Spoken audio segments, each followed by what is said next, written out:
அருட்பெரும் ஜோதி அருட்பெரும் ஜோதி தனிப்பெரும் கருணை அருட்பெரும் ஜோதி. சிந்தனையாளர்களே, சான்று பெருமக்களே, 11 சித்தர்களுடைய நம்முடைய பாரம்பரிய உணவு முறையை பற்றி நாம் சிந்தனை செய்து கொண்டிருக்கிறோம். இவற்றில் இன்று நாம் அறிந்து கொள்ள இருப்பது 6 சுவைகளும் அவைகள் இருக்கக்கூடிய உணவும்.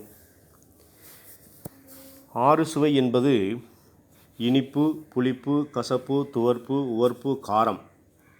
இந்த 6 சுவைகளையும் பகுத்து உணர்வது நமது நாக்கில் உள்ள சுவை மொட்டுக்களே. இந்த 6 சுவைகளுக்கும் உடல் ஆரோக்கியத்திற்கும் நெருங்கிய தொடர்பு உண்டு. உணவு சுவையாக இருந்தால்தான் உண்ண முடியும். போதிய உணவை உண்டால்தான் நமது உடலுக்கு வேண்டிய சத்துக்கள் சரிவிகிதத்தில் கிடைக்கும். ஒவ்வொருவரும் தமது உடல் தன்மைக்கு ஏற்ற சுவையை விரும்பி உண்கின்றனர். எனக்கு இனிப்பு என்றால்தான் உயிர், காரமில்லாமல் என் நாக்கு செத்துப்போச்சு, புளிப்பு என்றால் நாக்கில் எச்சி ஊறுகிறது என்பவை அவரவர் சுவையின் தன்மைகளை விளக்குகின்றன. அதே சமயம் இந்த 6 சுவைகள் நாம் உண்ணும் உணவில் அளவு மிகினும் குறையினும் நம் உடல் ஆரோக்கியத்திற்கு பாதிப்பை ஏற்படுத்தக்கூடியன.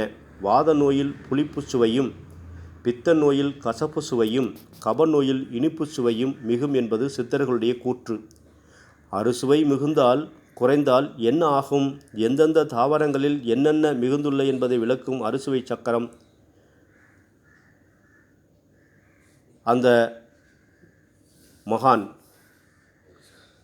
மகானுடைய அருளானது இங்கே புதுப்பிக்கப்படுகிறது.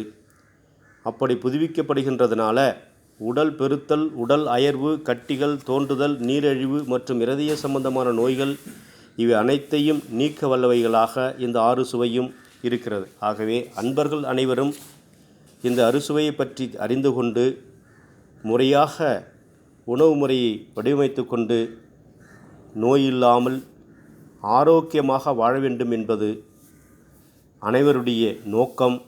சித்தர் பெருமக்களுடைய அருளும் அதுவே.